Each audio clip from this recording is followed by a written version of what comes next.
Morning. We are on Wednesday morning, August. Always got to look at my watch. 26, almost to the end of this month. And we are looking at the general topic of trust, but with a specific focus on it out of 1 Peter chapter 2 and chapter 3.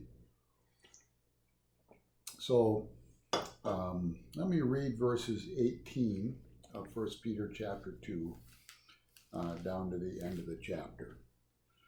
It says, servants or slaves, could be the other word used there and is in other translations, be subject to your masters with all respect, not only to the good and the gentle, but also to the unjust. For this is a gracious thing, when mindful of God, one endures sorrows while suffering unjustly.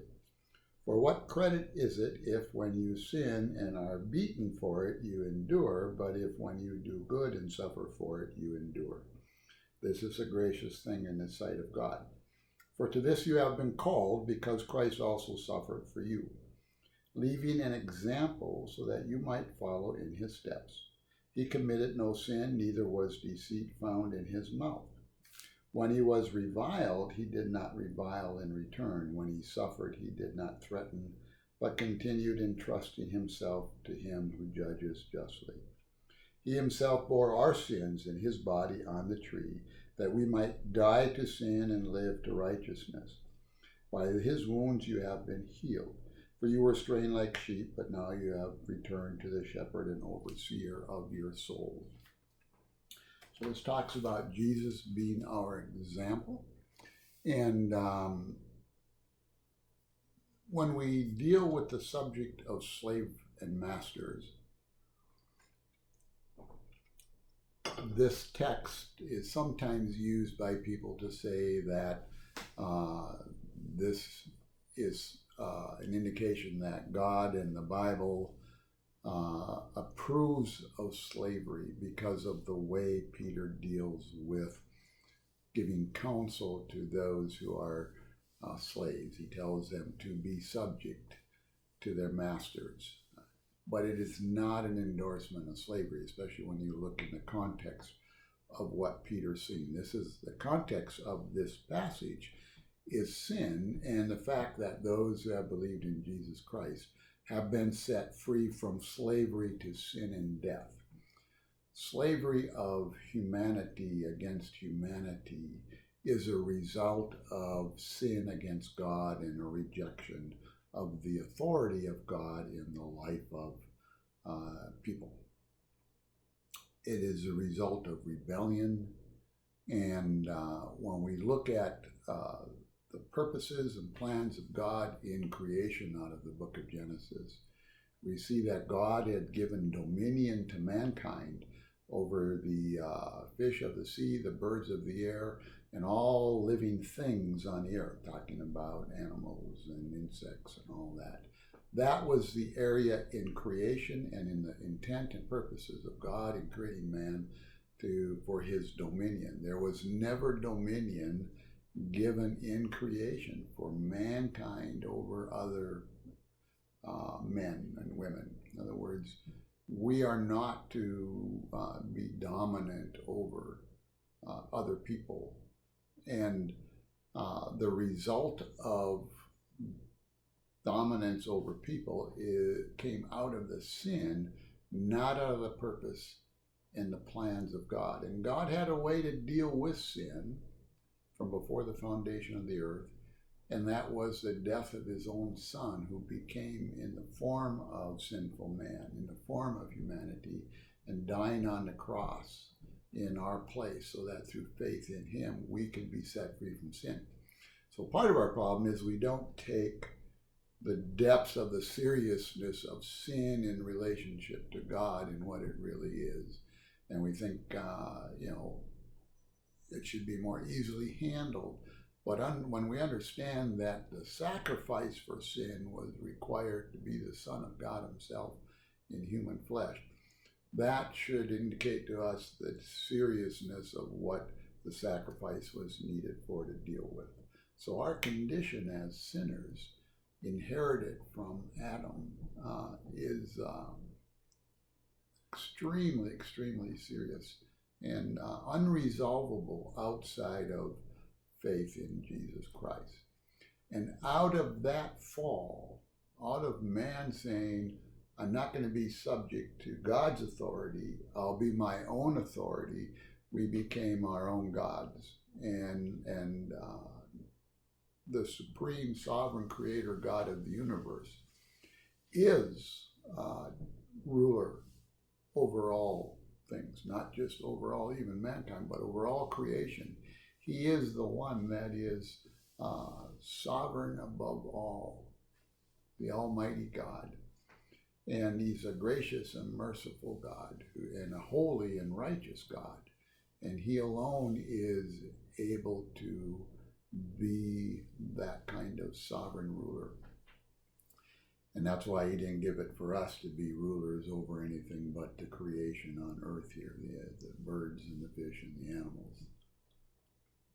But now that we have imposed ourselves as gods and we seek to dominate, the plan of God was to establish earthly authorities, and those earthly authorities were used by him to hold the sin of humanity in check, that it does not go completely rampant and destroy all that's around it. And we see that in the early part of the book of Genesis, when shortly after the fall of man, generations later, we have the whole earth needing to be destroyed except for a family that was on the ark.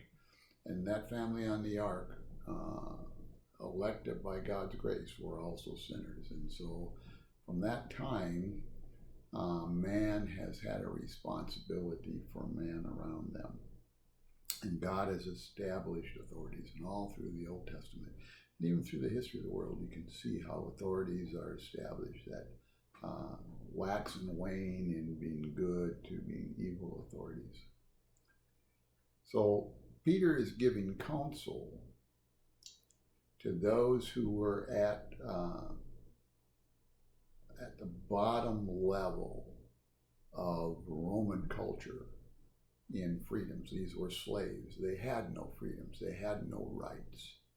They were owned by other people. And he's not counseling them because God approves slavery. He's counseling them because they are those who have accepted their belief in Jesus Christ and the forgiveness and the cleansing of their sins, and have been made children of God. And as children of God in a world of sin, he's counseling them how they will honor God in that life. And he uses the Son of God, Jesus Christ, as their example in how he became a man and submitted to authorities to the point where he was crucified on the cross. He suffered that we might be free of sin. And he calls those of us who are children of God to be of like mind, to suffer for righteousness, to honor God, not because somehow suffering in itself has some kind of good quality to it. Paul tells us in the book of Romans that all authority is from God. And that means even unjust, because if authority is put into the hands of mankind, then that authority will have unjustness with it. To the authority that trusts mostly in God, that will be diminished. But to the one that rejects God completely, that authority then becomes more and more oppressive in its makeup. And unjust authority is a result of rebellion towards God. Okay, it's not just a matter of male gender or one race or another race. Unjust authority, and all authority, all human authority, will have unjustness in it, is a result of a rebellion towards God. God judges unjust rebellion towards him in authority. God judges authorities.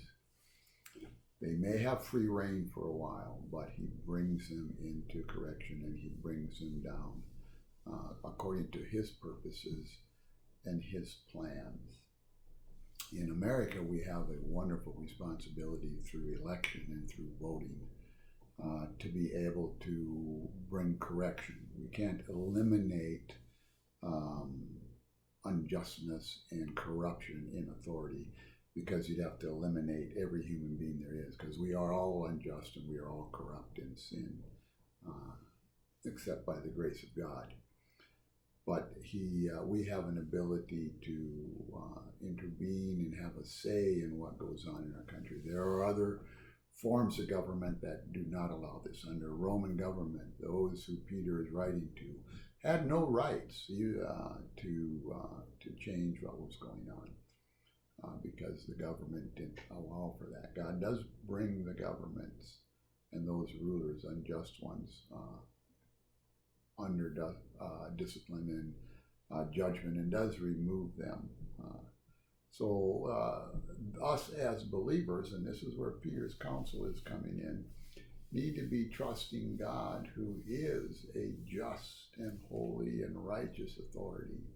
And he is our Father, and he will do what is best in accomplishing godliness in our lives. If he uses the unjust authority to help discipline us as believers because we have gotten off track in our worship of him and our obedience towards him, then that will be for our good. We also live under a government, and if that government is corrupt, like everybody else in that government, we will experience the ramifications of unjust government. And God's grace will help us to suffer through that, even if it is unjust in what's happening. So we don't deserve all that happens to us, but when we suffer to the glory of God and with submission to obedience and the sovereignty of God in our life, then we honor God and we will be blessed by God in it. One thing does not have any justice in it, and that is anarchy. Anarchy is a rejection of all authority, not just earthly authorities, but anarchy rejects God's authority. And when one rejects all authority, then there is no justice. They may be railing against a unjustness that exists in existing authorities, but they rail against it with an completely and totally unjust reaction. And you see that in the riots and stuff that are going on in America now. Is there systemic racism? Without a doubt, and it needs to be addressed, and the church should be at the forefront of addressing that issue. Are there unjust politicians? Yes. Are they all unjust? Well, they all have corruption in them, but we shouldn't be too critical of them because we all have corruption in us too. Some are better than others, and we have a system of checks and balances that enable us to eventually straighten that out. But does the rioting of anarchy to shake off all authority result in a more just society? No. What anarchy results in is some of the grossest sins and violence of abuses that will ever be seen. That's why in places where these riots are taking place, it isn't only white businesses being destroyed, but businesses by people of color. It isn't only white people in the community that in the area where the violence is that might be open to physical abuse, but people of color are open to physical abuse, and some have even been killed in these riots. Does it justify all that the police do? No, it does not. But anarchy will not achieve any justice for mankind in any way. It is a releasing of the power of Satan unrestrained in the lives of men. And so even though we're faced with some very, very difficult issues in these days, we can take encouragement from Peter's writing to the slaves and how he encourages them to trust in God and to honor God and to worship God and to be subject to authorities, even to unjust authorities, knowing that God is the ultimate authority over all. And we who are the children of God must never lose sight of that, no matter how screwed up things get in our circumstances. Our God is in control because he is the ultimate authority and he has not taken his hand off the world. What happens for purposes and plans that he himself is bringing to a certain end. And so we need to draw closer to God in these times, become more obedient in spirit and in heart, and honor God and declare the good news that Jesus Christ delivers from the ultimate slavery of sin and death. And his second coming, all of the effects of sin and rebellion in the world will be done away with. And so Peter uses the lowest people on the totem pole in the first century Roman Empire to encourage you and I to trust in God.